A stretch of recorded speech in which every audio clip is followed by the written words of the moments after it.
What is Jensen's inequality and how do we use this equality in maths? It is named after Johann Jensen, the mathematician, who gave the idea for the first time for concave and convex function. It is an important tool for solving questions in maths related to inequality, both in algebra as well as in trigonometry.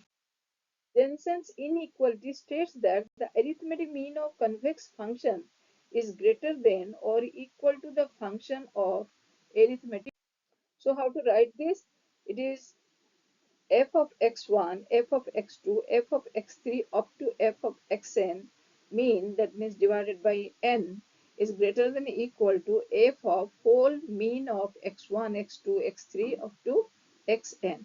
Similarly, the arithmetic mean of concave function is lesser than or equal to the function of the arithmetic mean.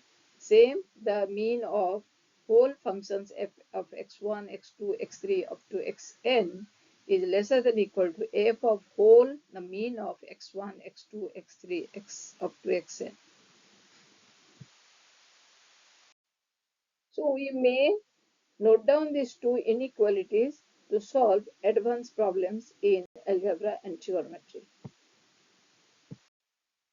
Example of concave function, f of x sin x is concave in 0 to pi, and pi to 2 pi it will be convex. An example of concave function in cos x, f of cos x is minus pi by 2 to pi by 2 it is concave, and from pi by 2 to 3 pi by 2 it is convex. We can solve many questions related to inequalities, especially in trigonometry.